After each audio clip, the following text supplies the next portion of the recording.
ਅਸੀਂ ਲੜੀਵਾਰ ਸਤਿਗੁਰੂ ਰਾਮ ਸਿੰਘ ਸੱਚੇ ਪਾਤਸ਼ਾਹ ਜੀ ਦੇ ਪਾਵਨ ਪਵਿੱਤਰ ਇਤਿਹਾਸ ਉੱਤੇ ਚਰਚਾ ਕਰ ਰਹੇ ਹਾਂ। ਭਾਵੇਂ ਕਿ ਇਤਿਹਾਸਿਕ ਪੱਖ ਜਾਂ ਇੰਨਾ ਮਹਾਨ ਸ਼ਖਸੀਅਤ, ਮਹਾਨ ਰਹਿਬਰ, ਉਹਨਾਂ ਬਾਰੇ ਕਿਸੇ ਇੱਕ ਪੱਖ ਉੱਤੇ ਵੀ ਕਹਿਣਾ ਬਹੁਤ ਮੁਸ਼ਕਿਲ ਹੁੰਦਾ ਹੈ। ਆਪਣੀ ਆਪਣੀ ਬੁੱਧੀ ਅਨੁਸਾਰ ਵੱਖ-ਵੱਖ ਬੁਲਾਰੇ ਬੋਲਦੇ ਹਨ, ਪਰ ਇਹ ਇਸੇ ਤਰ੍ਹਾਂ ਦੀ ਗੱਲ ਹੈ ਜਿਸ ਨੂੰ ਸੰਤ ਧਿਆਨ ਸਿੰਘ ਹੋਰਾਂ ਨੇ ਆਖਿਆ ਸੀ ਕਿ ਸਤਿਗੁਰ ਜਸ ਹੈ ਸੈਲ ਨਿਵਾਤੇ, ਮੈਂ ਚੀਟੀ ਕਿਆ ਚੁਗਹੂੰ ਤਾਤੇ। ਸਤਿਗੁਰੂ ਦਾ ਜਸ ਜਿਹੜਾ ਹੈ ਉਹ ਮਿਸ਼ਰੀ ਦੇ ਪਹਾੜ ਵਰਗਾ ਹੁੰਦਾ ਹੈ, ਤੇ ਕੋਈ ਕੀੜੀ ਜੇ ਮਿਸ਼ਰੀ ਦੇ ਪਹਾੜ ਦੇ ਵਿੱਚੋਂ ਚੁਗ ਵੀ ਲਵੇ, ਜੇ ਕੁਛ ਦਾਣੇ ਉੱਥੋਂ ਲੈਣਾ ਵੀ ਚਾਹਵੇ, ਕੁਛ ਮਿਠਾਸ ਲੈਣਾ ਵੀ ਚਾਹਵੇ, ਤੇ ਕਿੰਨੀ ਕੁ ਲੈ ਸਕਦੀ ਹੈ ਆਪਣੇ ਜੀਵਨ ਦੇ ਵਿੱਚ ਉਸ ਪਹਾੜ ਵਰਗੇ ਜਸ ਦੇ ਵਿੱਚੋਂ। ਇਸੇ ਤਰ੍ਹਾਂ ਸਾਡਾ ਜੀਵਨ ਹੁੰਦਾ ਹੈ। ਅਸੀਂ ਅਲਪੱਗ ਜੀਵ, ਸਰਪੱਗ ਦਾ ਇਤਿਹਾਸ ਜਿਹੜਾ ਹੈ ਉਹ ਦੱਸਦੇ ਹਾਂ, ਤੇ ਸਾਡੇ ਵਾਸਤੇ ਗੁਰੂ ਸਾਹਿਬਾਨਾਂ ਨੇ ਇਹ ਨਿਯਮ ਵੀ ਬਣਾਇਆ ਹੈ ਕਿ ਉਹਨਾਂ ਦੀਆਂ ਕਥਾ ਕਹਾਣੀਆਂ ਕਰਦੇ ਹੋਏ ਆਪਣੇ ਬਜ਼ੁਰਗਾਂ ਦੀਆਂ, ਆਪਣੇ ਰਹਿਬਰਾਂ ਦੀਆਂ, ਆਪਣੇ ਸਤਿਗੁਰਾਂ ਦੀਆਂ ਆਪਣਾ ਜੀਵਨ ਜਿਹੜਾ ਹੈ ਇਸ ਤਰ੍ਹਾਂ ਗੁਜ਼ਾਰਨਾ ਹੈ। ਅਸੀਂ ਇਤਿਹਾਸ ਦੇ ਬਹੁਤ ਸਾਰੇ ਪੱਖ ਤੋਂ ਜਾਣੂ ਹੋਏ ਹਾਂ। ਸਤਿਗੁਰੂ ਰਾਮ ਸਿੰਘ ਸੱਚੇ ਪਾਤਸ਼ਾਹ ਜੀ ਨੇ ਕਿਸ ਤਰ੍ਹਾਂ ਕਿਰਪਾ ਕੀਤੀ। ਇਹ ਜਿਹੜਾ ਸਾਲ ਹੈ ਇਹ 150 ਸਾਲਾ ਸ਼ਹੀਦਾਂ ਦੀ ਯਾਦ ਦੇ ਵਿੱਚ ਵੀ ਮਨਾਇਆ ਜਾ ਰਿਹਾ ਹੈ। ਸਤਿਗੁਰੂ ਰਾਮ ਸਿੰਘ ਸੱਚੇ ਪਾਤਸ਼ਾਹ ਜੀ ਦੇ ਪ੍ਰਦੇਸ਼ ਗਮਨ ਦਾ ਵੀ ਇਹ 150 ਸਾਲਾ ਹੈ। ਇਸ ਕਰਕੇ ਹੁਣ ਸਾਡਾ ਹੋਲਾ ਮਹੱਲਾ ਵੱਡਾ ਤਿਉਹਾਰ ਨੇੜੇ ਆ ਰਿਹਾ ਹੈ। ਉਸ ਤੋਂ ਪਹਿਲਾਂ ਮੈਂ ਇਹ ਦੋਵੇਂ ਹੀ ਜਿਹੜੇ 150 ਸਾਲੇ ਨੇ ਸਾਡੇ, ਉਹਨਾਂ ਬਾਰੇ ਮੈਂ ਆਪ ਜੀ ਦੇ ਸਾਹਮਣੇ ਅਰਜ਼ ਕਰਨੀਆਂ ਨੇ। 1871 ਦਾ ਸਾਲ ਜਿਹੜਾ ਹੈ ਉਹ ਨਾਮਧਾਰੀ ਤਵਾਰੀਖ ਦੇ ਵਿੱਚ ਬੜਾ ਮਹੱਤਵਪੂਰਨ ਹੈ, ਬੜਾ ਇੰਪੋਰਟੈਂਟ ਹੈ ਇਹ ਸਾਲ। ਇਹਦੇ ਵਿੱਚ ਬਹੁਤ ਸਾਰੀਆਂ ਘਟਨਾਵਾਂ ਜਿਹੜੀਆਂ ਨੇ ਉਹ ਵਾਪਰਦੀਆਂ ਨੇ। ਸਭ ਤੋਂ ਪਹਿਲਾਂ ਜਦੋਂ ਅਸੀਂ ਅੰਮ੍ਰਿਤਸਰ ਸਾਹਿਬ ਵਾਲੀ ਘਟਨਾ ਦੀ ਗੱਲ ਕਰਦੇ ਹਾਂ, ਜਿਹਦੇ ਵਿੱਚ ਸਾਡੇ ਨਾਮਧਾਰੀ ਸਿੰਘ ਜਿਹੜੇ ਨੇ ਉਹ ਸ਼ਹੀਦ ਹੁੰਦੇ ਨੇ, ਉਹ ਇੱਕ ਲੀਕ ਪਾਉਂਦੇ ਨੇ, ਇੱਕ ਨਵਾਂ ਰਾਹ ਜਿਹੜਾ ਹੈ ਉਹ ਲੋਕਾਂ ਨੂੰ ਵਿਖਾਉਂਦੇ ਨੇ। ਉਸ ਸਮੇਂ ਯਾਦ ਰੱਖਿਓ, ਜਿਸ ਸਮੇਂ ਅੰਗਰੇਜ਼ ਦੇ ਖਿਲਾਫ ਕੋਈ ਆਵਾਜ਼ ਨਹੀਂ ਚੁੱਕਦਾ, ਉਦੋਂ ਸਤਿਗੁਰੂ ਰਾਮ ਸਿੰਘ ਸੱਚੇ ਪਾਤਸ਼ਾਹ ਦੇ ਸਿੱਖਾਂ ਨੇ ਉਸ ਦੇ ਸਾਹਮਣੇ ਨਾਬਰੀ ਕਰਕੇ ਵਿਖਾਈ ਹੈ। ਇਹ ਗੱਲ ਛੋਟੀ ਨਹੀਂ, ਇਹ ਇੰਨੀ ਵੱਡੀ ਗੱਲ ਹੈ ਕਿ ਕੋਈ ਵੀ ਇਤਿਹਾਸਕਾਰ ਜਦੋਂ ਇਹ ਗੱਲਾਂ ਕਰਦਾ ਹੈ ਜਾਂ ਲਿਖਦਾ ਹੈ ਤਾਂ ਉਹ ਹੈਰਾਨ ਹੁੰਦਾ ਹੈ ਕਿ ਕਿਸ ਤਰ੍ਹਾਂ ਕੂਕੇ ਨਿਸ਼ੰਗ ਹੋ ਕੇ, ਨਿਰਭੈ ਹੋ ਕੇ ਅੰਗਰੇਜ਼ ਦੇ ਸਾਹਮਣੇ ਜਿਹੜੇ ਹਨ ਵਿਚਰਦੇ ਹਨ, ਤੇ ਉਹਦੀਆਂ ਬਣਾਈਆਂ ਹੋਈਆਂ ਚੀਜ਼ਾਂ ਨੂੰ, ਉਹਦੇ ਬਣਾਏ ਹੋਏ ਸਿਸਟਮ ਨੂੰ ਚੈਲੰਜ ਕਰਦੇ ਨੇ। ਅਸੀਂ ਸਤਿਗੁਰੂ ਰਾਮ ਸਿੰਘ ਸੱਚੇ ਪਾਤਸ਼ਾਹ ਦੇ ਇਹਨਾਂ ਸਿੱਖਾਂ ਦੇ ਬਾਰੇ ਬਹੁਤ ਵਾਰੀ ਪਹਿਲਾਂ ਵੀ ਸੁਣਿਆ, ਪਰ ਜਿਸ ਤਰ੍ਹਾਂ ਦਾ ਪ੍ਰੋਗਰਾਮ ਹੈ ਮੈਂ ਇਸ ਬਾਰੇ ਅਰਜ਼ ਕਰਨੀ ਹੈ, ਕੁਛ ਪਹਿਲਾਂ ਇਸ ਸਾਕੇ ਤੋਂ ਤੇ ਕੁਛ ਬਾਅਦ ਵਿੱਚ ਇਸ ਸਾਕੇ ਤੋਂ, ਕਿਸ ਤਰ੍ਹਾਂ ਦੇ ਹਾਲਾਤ ਜਿਹੜੇ ਨੇ ਉਹ ਪੈਦਾ ਹੋਏ। ਸਾਡਾ ਇੱਕ ਸੂਬੇ ਸਨ ਸਤਿਗੁਰੂ ਰਾਮ ਸਿੰਘ ਸੱਚੇ ਪਾਤਸ਼ਾਹ ਜੀ ਦੇ, ਰਾਜਾ ਸਿੰਘ ਤਰਾਂਡੀ ਲਾਹੌਰ ਦੇ। ਜਦੋਂ ਅੰਮ੍ਰਿਤਸਰ ਸਾਹਿਬ ਦੇ ਵਿੱਚ ਬੁੱਚੜਖਾਨਾ ਜਿਹੜਾ ਹੈ ਉਹ ਲੱਗ ਜਾਂਦਾ ਹੈ, ਮੇਨ ਬਾਜ਼ਾਰ ਦੇ ਵਿੱਚ ਬੁੱਚੜਖਾਨਾ ਲੱਗਦਾ ਹੈ। ਸਤਿਗੁਰੂ ਪ੍ਰਤਾਪ ਸਿੰਘ ਸੱਚੇ ਪਾਤਸ਼ਾਹ ਜੀ ਦੇ ਪਾਵਨ ਪਵਿੱਤਰ ਉਪਦੇਸ਼ ਵਿੱਚ ਵੀ ਸੁਣਿਆ ਆਪਾਂ, ਉਹ ਦੱਸਦੇ ਨੇ ਕਿ ਮੈਨੂੰ ਉਹ ਬੰਦੇ ਵੀ ਮਿਲੇ ਜਿਨ੍ਹਾਂ ਨੇ ਉਹ ਬੁੱਚੜਖਾਨਾ ਵੇਖਿਆ ਸੀ। ਬਿਲਕੁਲ ਜਿਹੜਾ ਘੰਟਾ ਘਰ ਅੰਗਰੇਜ਼ ਨੇ ਬਣਾਇਆ ਸੀ, ਜਿੱਥੋਂ ਅੱਜ ਕੱਲ੍ਹ ਅਸੀਂ ਅੰਦਰ ਜਾਂਦੇ ਹਾਂ ਮਾਈ ਬਾਜ਼ਾਰ 'ਚੋਂ ਹੋ ਕੇ, ਉਹਦੇ ਬਿਲਕੁਲ ਨਾਲ ਕੰਧ ਦੇ ਨਾਲ ਕੰਧ ਜਿਹੜੀ ਹੈ ਉਹ ਪ੍ਰਕਰਮਾਂ ਦੀਆਂ ਲੱਗਦੀਆਂ ਸਨ। ਅੰਗਰੇਜ਼ ਦਾ ਉੱਥੇ ਬੁੱਚੜਖਾਨਾ ਖੋਲ੍ਹ ਦੇਣਾ ਇੰਨੀ ਵੱਡੀ ਗੱਲ, ਜਾਂ ਇੰਨਾ ਉਸਨੇ ਨਿਡਰ ਹੋ ਕੇ ਜਾਂ ਇਹ ਫੈਸਲਾ ਲੈ ਲੈਣਾ, ਅਸੀਂ ਸੋਚਦੇ ਹਾਂ ਕਿ ਇਹ ਕਿਸ ਤਰ੍ਹਾਂ ਹੋ ਗਿਆ, ਕਿਉਂਕਿ ਇਹ ਪਵਿੱਤਰ ਥਾਂ ਹੈ ਸਿੱਖਾਂ ਵਾਸਤੇ, ਮੁਕੱਦਸ ਥਾਂ ਹੈ ਸਿੱਖਾਂ ਵਾਸਤੇ। ਹਿੰਦੂ ਵੱਡੀ ਗਿਣਤੀ ਦੇ ਵਿੱਚ ਇਸ ਸ਼ਹਿਰ ਵਿੱਚ ਰਹਿੰਦੇ ਸਨ, ਭਾਵੇਂ ਕਿ ਸਭ ਤੋਂ ਵੱਡੀ ਗਿਣਤੀ ਅੰਮ੍ਰਿਤਸਰ ਸ਼ਹਿਰ ਦੇ ਵਿੱਚ ਜਿਹੜੀ ਸੀ ਉਹ ਮੁਸਲਮਾਨਾਂ ਦੀ ਸੀ, ਪਰ ਹਿੰਦੂ ਵੀ ਬਹੁਤ ਗਿਣਤੀ ਦੇ ਵਿੱਚ ਰਹਿੰਦੇ ਸਨ। ਤੇ ਉਸ ਤੋਂ ਬਾਅਦ ਸਿੱਖ ਸਨ, ਜਿਨ੍ਹਾਂ ਦੀ ਗਿਣਤੀ ਜਿਹੜੀ ਹੈ 10% ਜਿਹੜੀ ਹੈ ਉਹ ਮੰਨੀ ਜਾਂਦੀ ਹੈ। ਫਿਰ ਇਹ ਫੈਸਲਾ ਲੈ ਲੈਣਾ, ਇਹ ਗੱਲ ਜਿਹੜੀ ਹੈ ਹੈਰਾਨ ਕਰ ਦੇਣ ਵਾਲੀ ਹੈ। ਪਰ ਫਿਰ ਜਦੋਂ ਫੈਸਲਾ ਲੈ ਲੈਣਾ, ਉਸ ਤੋਂ ਬਾਅਦ ਉਸ ਫੈਸਲੇ ਤੇ ਕਿਸੇ ਨੇ ਆਵਾਜ਼ ਤੱਕ ਨਹੀਂ ਉਠਾਣੀ। ਸਾਡੇ ਸੂਬਾ ਸਾਹਿਬਾਨ ਰਾਜਾ ਸਿੰਘ ਤਰਾਂਡੀ, ਉਹ ਵੱਖਰੇ ਵੱਖਰੇ ਬੰਦਿਆਂ ਤੱਕ ਪਹੁੰਚ ਕਰਦੇ ਨੇ, ਅੰਮ੍ਰਿਤਸਰ ਦੇ ਵਿੱਚ ਹਿੰਦੂਆਂ ਤੱਕ ਪਹੁੰਚ ਕਰਦੇ ਨੇ ਕਿ ਅਸੀਂ ਆਵਾਜ਼ ਉਠਾਈਏ, ਇਹਦੇ ਵਾਸਤੇ ਕੁਛ ਕਰੀਏ ਬੁੱਚੜਖਾਨੇ ਵਾਸਤੇ, ਕਿ ਇਹ ਸਾਡੇ ਬਹੁਤ ਪਵਿੱਤਰ ਥਾਂ ਦੇ ਨੇੜੇ ਲੱਗਾ ਹੋਇਆ ਹੈ। ਇਸ ਤਰ੍ਹਾਂ ਨਹੀਂ ਹੋਣਾ ਚਾਹੀਦਾ। ਪਰ ਕੋਈ ਹਿੰਦੂ ਜਿਹੜਾ ਉਹ ਬੋਲਦਾ ਨਹੀਂ, ਕਿਉਂਕਿ ਅੰਗਰੇਜ਼ ਦਾ ਡਰ ਇਸ ਤਰ੍ਹਾਂ ਦਾ ਹੈ। ਅੰਗਰੇਜ਼ ਇਸ ਕੇਸ ਵਿੱਚ ਕੀ ਕਰਦਾ ਹੈ ਅੱਗੇ ਜਾ ਕੇ ਆਪਾਂ ਇਹ ਵੀ ਗੱਲ ਜਿਹੜੀ ਹੈ ਉਹਦੇ ਉੱਤੇ ਵਿਚਾਰ ਕਰਾਂਗੇ। ਪਰ ਕੋਈ ਆਵਾਜ਼ ਨਹੀਂ ਉਠਾ ਕੇ ਰਾਜੀ। ਫਿਰ ਇਹ ਰਾਜਿਆਂ ਕੋਲ ਜਾਂਦਾ ਹੈ, ਵੱਖਰੇ ਵੱਖਰੇ ਰਿਆਸਤੀ ਰਾਜਿਆਂ ਦੇ ਕੋਲ ਜਾਂਦਾ ਹੈ।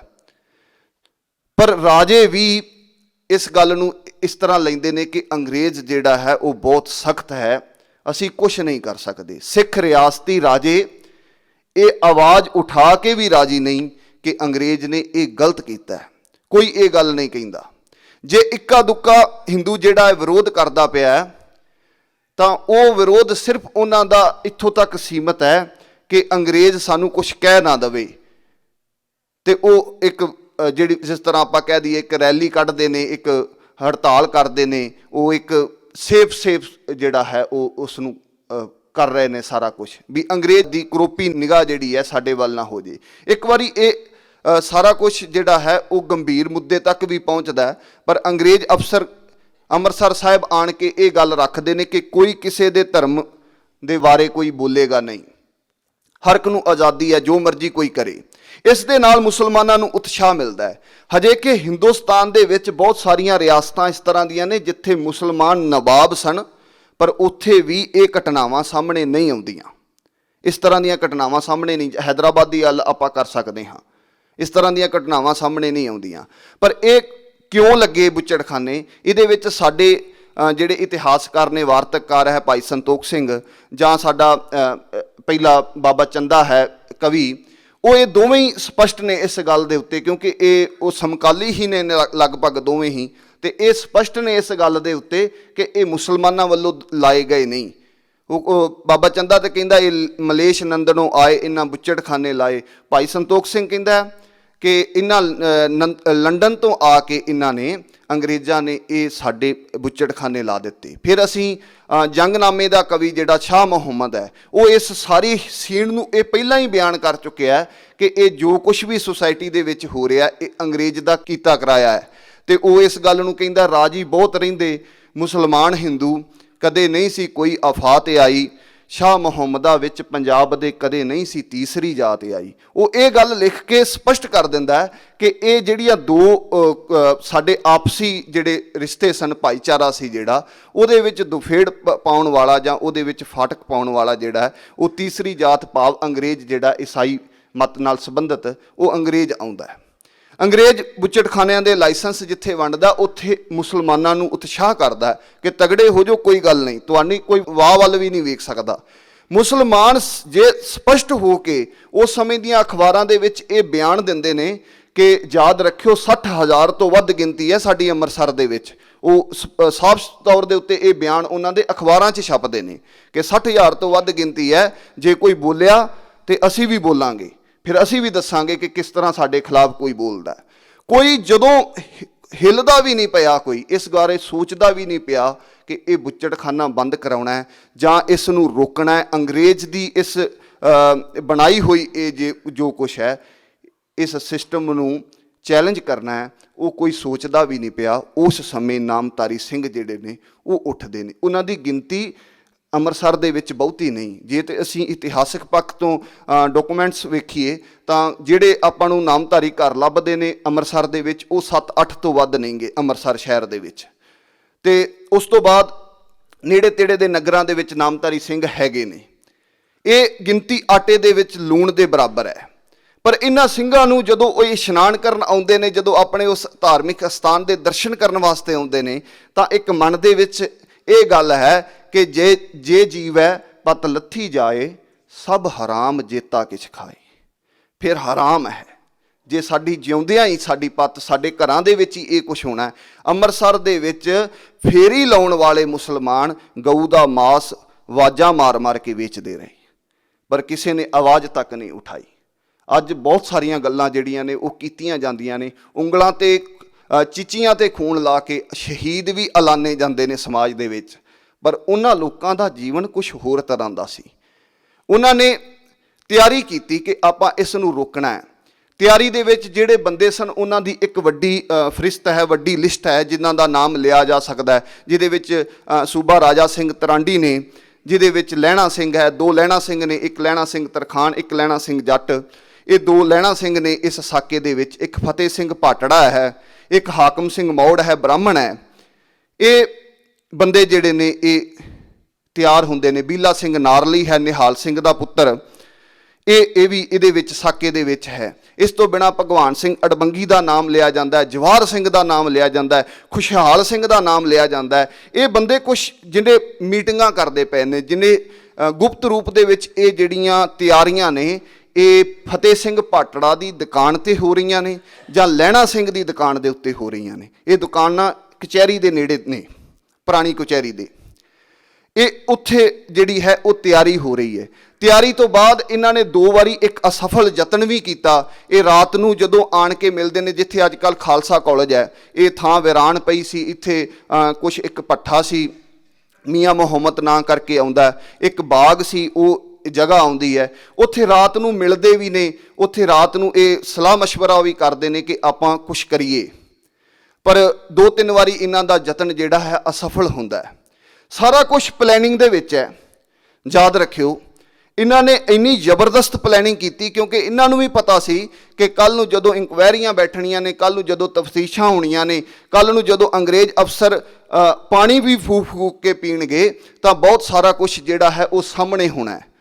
ਪਰ ਇਹਨਾਂ ਨੇ ਉਸ ਦੀ ਤਿਆਰੀ ਕਿੰਨੀ ਜ਼ਬਰਦਸਤ ਕੀਤੀ ਹੈ, ਹੈਰਾਨੀ ਹੋ ਜਾਂਦੀ ਹੈ ਉਹ ਸਾਰੇ ਡਾਕੂਮੈਂਟਸਾਂ ਨੂੰ ਪੜ੍ਹਦਿਆਂ ਹੋਇਆਂ, ਉਸ ਸਾਰੇ ਸਾਕੇ ਨੂੰ ਪੜ੍ਹਦਿਆਂ ਹੋਇਆਂ, ਕਿ ਇਹਨਾਂ ਦੀ ਤਿਆਰੀ ਇੰਨੀ ਵੱਡੀ ਸੀ ਕਿ ਜਦੋਂ ਇਹ ਇਸ ਸਾਕੇ ਨੂੰ 15 ਜੂਨ ਦੀ ਰਾਤ ਨੂੰ ਇਹ ਸਾਕਾ ਨੂੰ ਵਾਰਦਾਤ ਕਰਦੇ ਨੇ।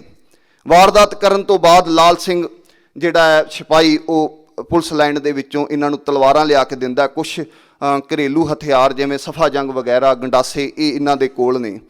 ਇਸ ਨੂੰ ਕਾਰਵਾਈ ਨੂੰ ਕਰਨ ਤੋਂ ਬਾਅਦ, ਕਿਉਂਕਿ ਬਹੁਤ ਨੇੜੇ ਅੰਗਰੇਜ਼ ਉਹਨਾਂ ਬੁੱਚੜਖਾਨਿਆਂ ਦੇ ਅੱਗੇ ਚੌਂਕੀਆਂ ਬਿਠਾ ਕੇ ਬੈਠੇ ਹੋਏ ਨੇ, ਚੌਂਕੀਆਂ ਪਾ ਕੇ ਬੈਠੇ ਹੋਏ ਨੇ ਕਿ ਕੋਈ ਇਹਨਾਂ ਦੇ ਵੱਲ ਉਂਗਲ ਵੀ ਨਾ ਚੁੱਕੇ। ਤੇ ਉਹਨਾਂ ਸਿੰਘਾਂ ਨੇ ਇਹ ਕਾਰਨਾਮਾ ਕਰਨਾ ਹੈ। ਤੇ ਉਹ ਜਦੋਂ ਰਾਤ ਨੂੰ ਇਹ ਕਾਰਨਾਮਾ ਕਰਦੇ ਨੇ, ਇਸ ਕਾਰਨਾਮਾ ਕਰਨ ਤੋਂ ਬਾਅਦ ਉੱਥੇ ਇੱਕ ਚੱਕਰ ਤੇ ਇੱਕ ਨੀਲੀ ਦਸਤਾਰ ਸੁੱਟ ਆਉਂਦੇ ਨੇ। ਸਾਰੀ ਦੀ ਸਾਰਾ ਕੇਸ ਜਿਹੜਾ ਹੈ ਉਸ ਦਾ ਵੇ ਬਦਲ ਦਿੰਦੇ ਨੇ। ਫਿਰ ਇੱਥੇ ਤੱਕ ਬਸ ਨਹੀਂ, ਜਿਸ ਦਿਨ ਇਹਨਾਂ ਨੇ ਇਹ ਕੰਮ ਕੀਤਾ ਮਫਰੂਰ ਹੋ ਜਾਂਦੇ ਨੇ, ਭੱਜ ਜਾਂਦੇ ਨੇ ਇਹ ਕੰਮ ਕਰਕੇ, ਬੁੱਚੜ ਵੱਢ ਕੇ। ਇਹ ਬੜੀ ਵੱਡੀ ਕਾਰਵਾਈ ਸੀ।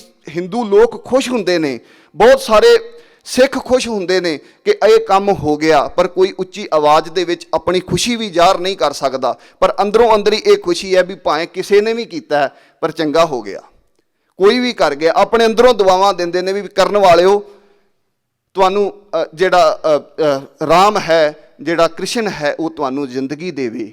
ਉਹਨਾਂ ਦੇ ਅੰਦਰੋਂ ਇਹ ਦੁਆਵਾਂ ਉੱਠਦੀਆਂ ਨੇ, ਭਾਵੇਂ ਕਿਸੇ ਨੇ ਵੀ ਕੀਤਾ, ਕਿਸੇ ਨੂੰ ਇਸ ਗੱਲ ਦਾ ਪਤਾ ਨਹੀਂ। ਇਹ ਕਾਰਨਾਮਾ ਕਰਕੇ ਸਿੰਘ ਜਿਹੜੇ ਨੇ ਉਹ ਵੱਖਰੇ ਵੱਖਰੇ ਥਾਵਾਂ ਨੂੰ ਜਿਹੜੇ ਨੇ ਉਹ ਚਲੇ ਜਾਂਦੇ ਨੇ। ਹੁਣ ਕਾਰਵਾਈ ਤੋਂ ਬਾਅਦ ਜਿਹੜੀਆਂ ਤਫਤੀਸ਼ਾਂ ਹੁੰਦੀਆਂ ਨੇ, ਸਭ ਤੋਂ ਪਹਿਲਾਂ ਤੇ ਅੰਮ੍ਰਿਤਸਰ ਦਾ ਜਿਹੜਾ ਕਮਿਸ਼ਨਰ ਹੈ ਉਹ ਉਸ ਸਮੇਂ ਡਲਹੌਜੀ ਸੀ। 14 ਨੂੰ ਇਹ ਕੰਮ ਹੁੰਦਾ, 18 ਨੂੰ ਉਹ ਅੰਮ੍ਰਿਤਸਰ ਆਉਂਦਾ। ਉਸ ਤੋਂ ਪਹਿਲਾਂ ਕਰਨਲ ਵੇਲੀ ਤੇ ਇੱਕ ਹੋਰ ਆਫੀਸਰ ਜਿਹੜਾ ਹੈ ਉਹ ਅੰਮ੍ਰਿਤਸਰ ਦੇ ਵਿੱਚ ਇਹ ਤਫਤੀਸ਼ ਕਰਨ ਵਾਸਤੇ ਆ ਜਾਂਦੇ ਨੇ। ਉਹਨਾਂ ਦੇ ਹੱਥ ਜੋ ਕੁਛ ਲੱਗਦਾ ਉਹ ਸਿਰਫ ਇੱਕ ਕਾਗਜ਼ਾਂ ਦੀ ਪੂਰਤੀ ਸੀ, ਹੋਰ ਕੁਛ ਨਹੀਂ ਸੀ। ਤੇ ਜਦੋਂ ਵਾਪਸ ਕਮਿਸ਼ਨਰ ਆਉਂਦਾ ਤੇ ਉਹ ਵੇਖਦਾ ਕਿ ਹਜੇ ਤੱਕ ਵੀ ਇਹਨਾਂ ਨੂੰ ਇੱਕ ਵੀ ਗੱਲ ਦਾ ਨਹੀਂ ਪਤਾ ਲੱਗਾ ਕਿ ਗੱਲ ਹੋਈ ਕੀ ਹੈ, ਰਾਤ ਵਾਪਰਿਆ ਕੀ। ਉਹ ਸਾਰੀ ਰਾਤ ਇਹ ਹਮਲਾ ਚੱਲਦਾ ਰਿਹਾ, ਸ਼ਹਿਰ ਦੇ ਵਿੱਚ ਕੰਮ ਹੋਇਆ ਇਹ ਐਡਾ ਵੱਡਾ ਕਾਰਵਾਈ, ਤੇ ਪਤਾ ਕਿਸੇ ਨੂੰ ਵੀ ਨਹੀਂ ਕਿ ਹੋਇਆ ਕੀ ਹੈ। ਉਹ ਜਲੰਧਰ ਤੋਂ ਸੁਪਰਡੈਂਟ ਜਿਹੜਾ ਸੀ ਮਿਸਟਰ ਕ੍ਰਿਸਟੀ, ਉਹਨੂੰ ਸੱਦਦੇ ਨੇ। ਬੜਾ ਲਾਇਕ ਅੰਗਰੇਜ਼ ਇਹਨੂੰ ਸਮਝਦੇ ਨੇ, ਬੜਾ ਵੱਡਾ ਜਸੂਸ ਹੈ, ਬੜਾ ਲਾਇਕ ਉਹਨਾਂ ਦਾ ਆਫੀਸਰ ਹੈ। ਉਹਨੂੰ ਸੱਦਿਆ ਜਾਂਦਾ ਕਿ ਤੂੰ ਇਹ ਸਾਰੀ ਕਾਰਵਾਈ ਤੂੰ ਦੱਸਣਾ ਹੈ ਕਿ ਇਹ ਕਿਸ ਤਰ੍ਹਾਂ ਤੇ ਕੀ ਚਾਹੀਦਾ, ਟੂਲ ਕੀ ਨੇ ਚਾਹੀਦੇ ਨੇ ਤੈਨੂੰ, ਉਹ ਸਾਰਾ ਕੁਛ ਜਿਹੜਾ ਉਹ ਤੈਨੂੰ ਪ੍ਰੋਵਾਈਡ ਕੀਤਾ ਜਾਏਗਾ। ਉਹਦੇ ਵਿੱਚ ਉਹ ਜਿਹੜੇ ਬੰਦੇ 13 ਬੰਦੇ ਆਪਣੇ ਨਾਲ ਲੈ ਕੇ ਆਉਂਦਾ ਪੁਲਿਸ ਵਾਲੇ, ਉਹ ਹੁਸ਼ਿਆਰਪੁਰ ਦੇ ਨੇ। ਉਹ ਅੰਮ੍ਰਿਤਸਰ ਦੀ ਪੁਲਿਸ ਨੂੰ ਕਹਿੰਦਾ, ਇਹਨਾਂ ਨੂੰ ਕਹਿੰਦਾ ਸਾਈਡ ਤੇ ਹੋ ਜਾਓ, ਕਿਉਂਕਿ ਇਹ ਕਾਰਵਾਈ ਰੋਕਣਗੇ, ਇਹ ਕਾਰਵਾਈ ਖਰਾਬ ਕਰਨਗੇ। ਇਸ ਕਰਕੇ ਉਹ ਆਪਣੇ ਬੰਦੇ ਨਾਲ ਲੈ ਕੇ ਆਉਂਦਾ ਇਸ ਸਾਰੀ ਤਫਤੀਸ਼ ਕਰਨ ਵਾਸਤੇ। ਤੇ ਤਬਦੀਸ਼ 'ਚ ਪਹਿਲਾ ਨਾਮ ਜਿਹੜੀ ਪਹਿਲੇ 8 ਦਿਨ ਜਾਂ 9 ਦਿਨ 9ਵੇਂ ਦਿਨ ਇਹ ਬੰਦਾ ਜਿਹੜਾ ਆਉਂਦਾ ਆਣ ਕੇ ਚਾਰਜ ਲੈਂਦਾ, 9 ਦਿਨ ਪਹਿਲਾਂ ਜਿਹੜੀ ਤਬਦੀਸ਼ ਹੋਈ ਉਹਦੇ ਵਿੱਚ ਇੱਕ ਨਾਮ ਆ ਜਾਂਦਾ ਹੈ, ਉਹ ਸੀ ਹੀਰਾ ਸਿੰਘ ਭਾਟੜਾ ਦਾ। ਜਿਹੜਾ ਇਸ ਸਾਕੇ ਦੇ ਵਿੱਚ ਫਤਿਹ ਸਿੰਘ ਭਾਟੜਾ ਹੈ ਉਹਦਾ ਸਾਲਾ ਹੈ ਹੀਰਾ ਸਿੰਘ ਭਾਟੜਾ।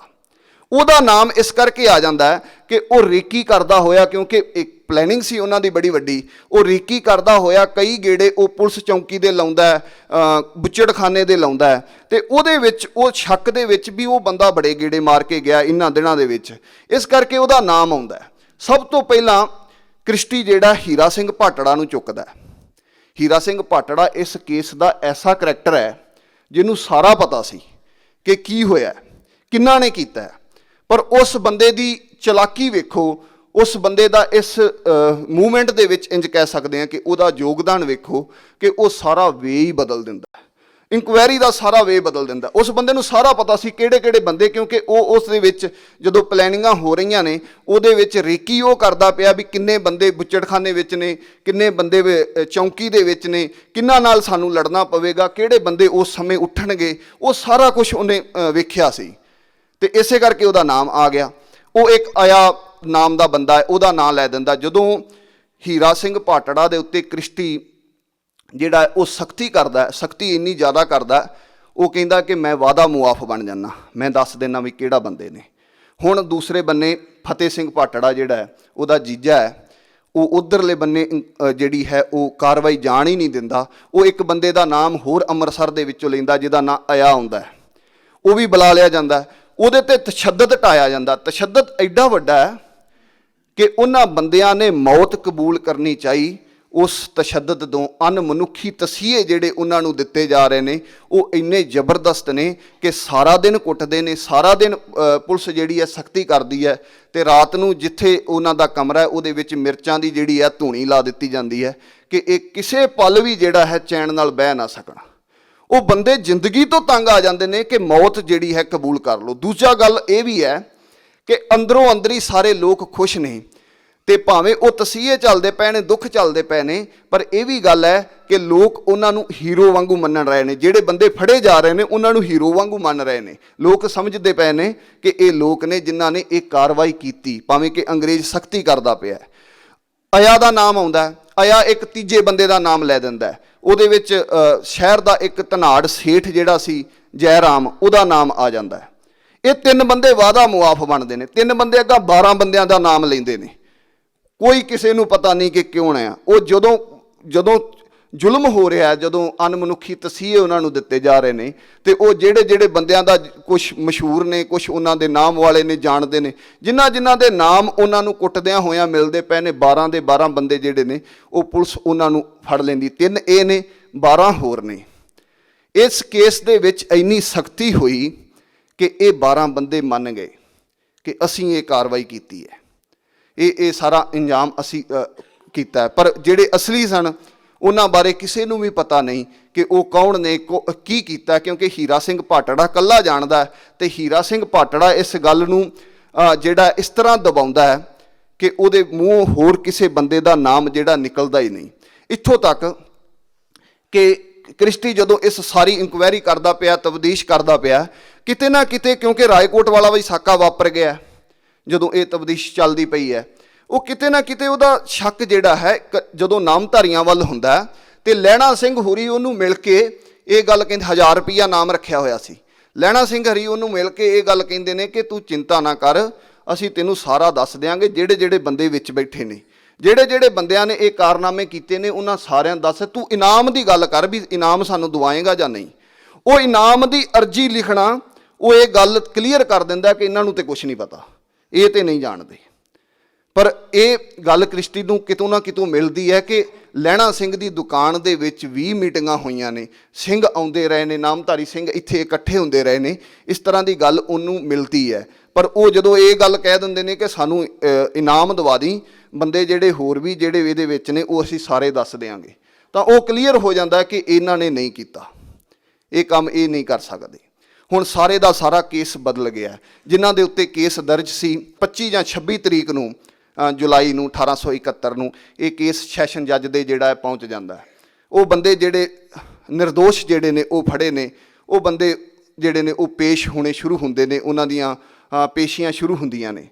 ਅਤੇ ਦੂਸਰੇ ਬੰਨੇ ਜਿਨ੍ਹਾਂ ਨੇ ਕਾਰਨਾਮਾ ਕੀਤਾ ਹੈ, ਅਸੀਂ ਵੇਖਦੇ ਹਾਂ ਉਹ ਸਤਿਗੁਰੂ ਰਾਮ ਸਿੰਘ ਸੱਚੇ ਪਾਤਸ਼ਾਹ ਕੋਲ ਇੱਥੇ ਭੈਣੀ ਸਾਹਿਬ ਆਉਂਦੇ ਨੇ, ਅਤੇ ਬਾਬਾ ਜੱਸਾ ਸਿੰਘ ਹੋਰੀ, ਕਿਉਂਕਿ ਇਹ ਕਾਰਵਾਈ ਜੋ ਅੰਮ੍ਰਿਤਸਰ ਹੋਇਆ ਉਹ ਸਾਰੇ ਪੰਜਾਬ ਵਿੱਚ ਫੈਲ ਚੁੱਕਿਆ ਸੀ, ਅਤੇ ਲੋਕ ਕਿਤੇ ਨਾ ਕਿਤੇ ਮਨੋਂ ਇਹ ਗੱਲ ਕਹਿੰਦੇ ਸਨ ਕਿ ਜਿਨ੍ਹਾਂ ਨੇ ਇਹ ਕੰਮ ਕੀਤਾ ਹੈ ਉਹ ਕਿੰਨੇ ਵੱਡੇ ਮਹਾਨ ਨੇ, ਕਿੱਡਾ ਵੱਡਾ ਕਾਰਜ ਉਹਨਾਂ ਨੇ ਕਰ ਦਿੱਤਾ। ਭਾਵੇਂ ਕਿ ਉਹ ਜਿਹੜੇ ਬੰਦੇ ਫੜੇ ਨੇ ਉਹ ਵਿਚਾਰੇ ਨਿਰਦੋਸ਼ ਨੇ, ਲੋਕ ਉਹਨਾਂ ਦਾ ਨਾਮ ਲੈ ਲੈ ਕੇ ਵੀ ਜਿਹੜਾ ਜਸ ਇੱਕ ਇਹ ਗੱਲ ਤਾਂ ਕਲੀਅਰ ਹੈ ਨਾ ਸਾਡੇ ਸਾਹਮਣੇ ਕਿ ਅੱਜ ਜੇ ਮੇਲੇ ਲੱਗਦੇ ਨੇ, ਇਸ ਕੇਸ ਦੇ ਵਿੱਚ ਕੁਝ ਨਾਮ ਹੋਰ ਵੀ ਨੇ। ਹੁਣ ਮੇਹਰ ਸਿੰਘ ਲੋਪੋ ਕੋਈ ਆ, ਉਹ ਭੈਣੀ ਸਾਹਿਬ ਰਹਿੰਦਾ, ਬਹੁਤ ਵੱਡਾ ਉਹਦਾ ਕਾਰਜ ਹੈ, ਪਰ ਉਹਦੇ ਨਾਂ ਦਾ ਮੇਲਾ ਤੇ ਨਹੀਂ ਲੱਗਦਾ। ਮੇਲਾ ਤੇ ਹਾਕਮ ਸਿੰਘ ਪਟਵਾਰੀ ਹੋਰਾਂ ਦੇ ਨਾਮ ਦਾ ਲੱਗਦਾ ਹੈ, ਬੀਲਾ ਸਿੰਘ ਹੋਰਾਂ ਦੇ ਨਾਮ ਦਾ ਲੱਗਦਾ ਹੈ, ਫਤਿਹ ਸਿੰਘ ਹੋਰਾਂ ਦੇ ਨਾਮ ਦਾ ਲੱਗਦਾ, ਲਹਿਣਾ ਸਿੰਘ ਹੋਰਾਂ ਦੇ ਨਾਮ ਦਾ ਲੱਗਦਾ, ਜਾਂ ਝੰਡਾ ਸਿੰਘ ਹੋਰਾਂ ਦੇ ਨਾਮ ਦਾ ਲੱਗਦਾ ਹੈ। ਜਿਹੜੇ ਸ਼ਹੀਦ ਹੋਏ, ਜਿਨ੍ਹਾਂ ਨੇ ਸ਼ਹੀਦੀ ਪ੍ਰਾਪਤ ਕੀਤੀ, ਉਹਨਾਂ ਨੇ ਅਗਲਾ ਜੀਵਨ ਜਿਹੜਾ ਹੈ ਉਹ ਆਪਣਾ ਬਣਾ ਲਿਆ। ਅੱਜ ਜੇ ਅਸੀਂ ਯਾਦ ਕਰਦੇ ਪਏ ਹਾਂ, ਜੇ ਉਹ ਬੰਦੇ ਲੱਗ ਜਾਂਦੇ ਫਾਂਸੀ ਜਿਹੜੇ ਨਿਰਦੋਸ਼ ਫੜੇ ਸਨ, ਅਤੇ ਸਤਿਗੁਰੂ ਰਾਮ ਸਿੰਘ ਸੱਚੇ ਪਾਤਸ਼ਾਹ ਜਿਹੜਾ ਬਚਨ ਕੀਤਾ ਸੀ ਇਹਨਾਂ ਨਾਲ ਕਿ ਜਦੋਂ ਅਸੀਂ ਖੇਤੀ ਕਰਦੇ ਹਾਂ, ਜੇ ਬੀਜ ਬੋਈਏ ਤੇ ਵੱਢਣਾ ਵੀ ਆਪ ਹੀ ਚਾਹੀਦਾ ਹੈ। ਹੁਣ ਸਤਿਗੁਰੂ ਰਾਮ ਸਿੰਘ ਸੱਚੇ ਪਾਤਸ਼ਾਹ ਇਹਨਾਂ ਨੂੰ ਸਾਫ਼ ਸ਼ਬਦਾਂ ਦੇ ਵਿੱਚ ਇਹ ਗੱਲ ਕਹਿ ਦਿੰਦੇ ਨੇ ਕਿ ਭਾਈ ਜੇ ਤੁਸੀਂ ਇਹ ਕੰਮ ਕੀਤਾ ਤੇ ਫਿਰ ਜਾ ਕੇ ਪੇਸ਼ ਹੋਵੋ।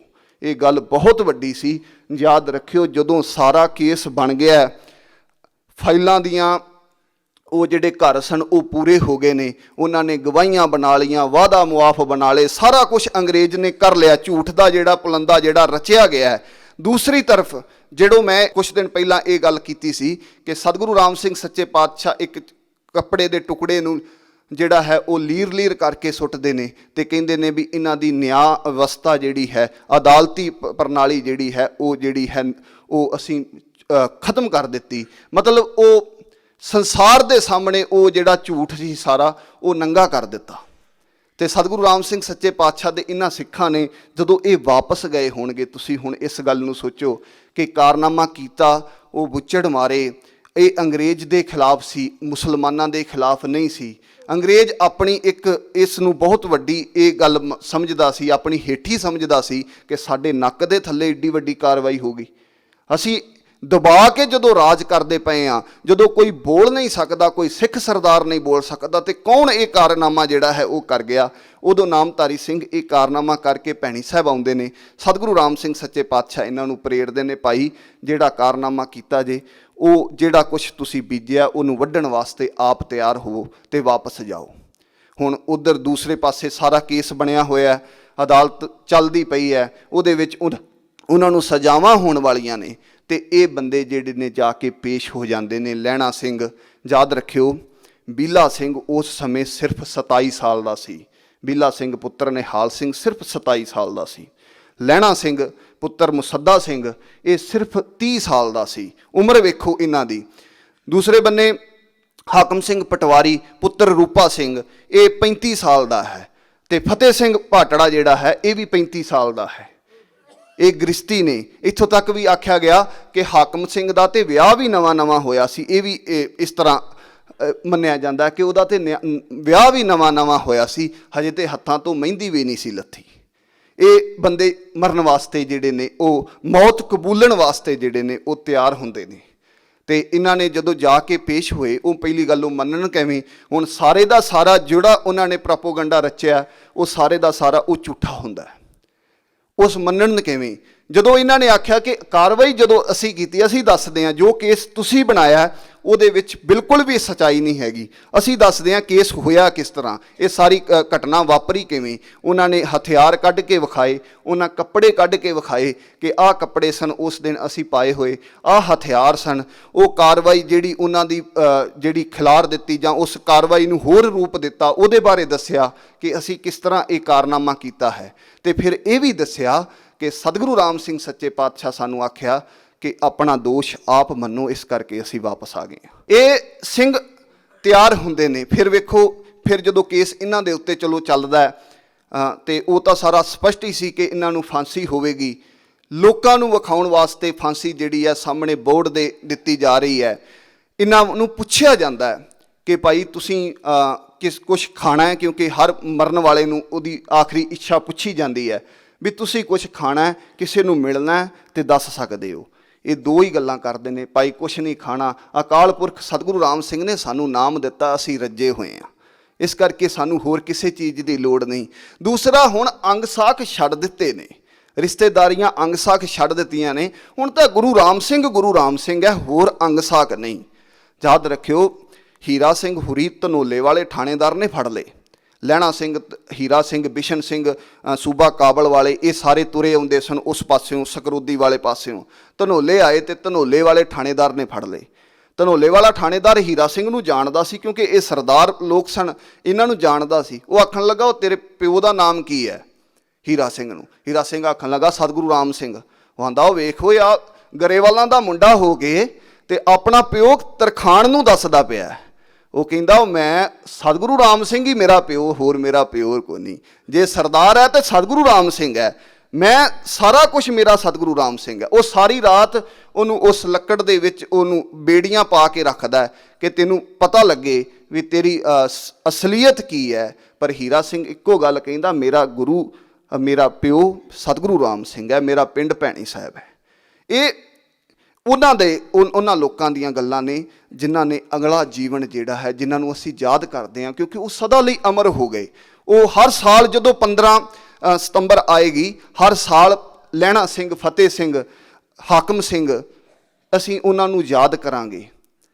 ਝੰਡਾ ਸਿੰਘ ਜਿਹੜਾ ਬਾਅਦ ਵਿੱਚ ਸ਼ਹੀਦ 73 ਦੇ ਵਿੱਚ ਹੁੰਦਾ, ਇਸੇ ਕੇਸ ਦੇ ਵਿੱਚ ਅਸੀਂ ਉਹਨਾਂ ਨੂੰ ਯਾਦ ਕਰਾਂਗੇ ਕਿ ਕਿਸ ਤਰ੍ਹਾਂ ਉਹਨਾਂ ਨੇ ਉਹ ਕਾਰਵਾਈ ਕੀਤੀ।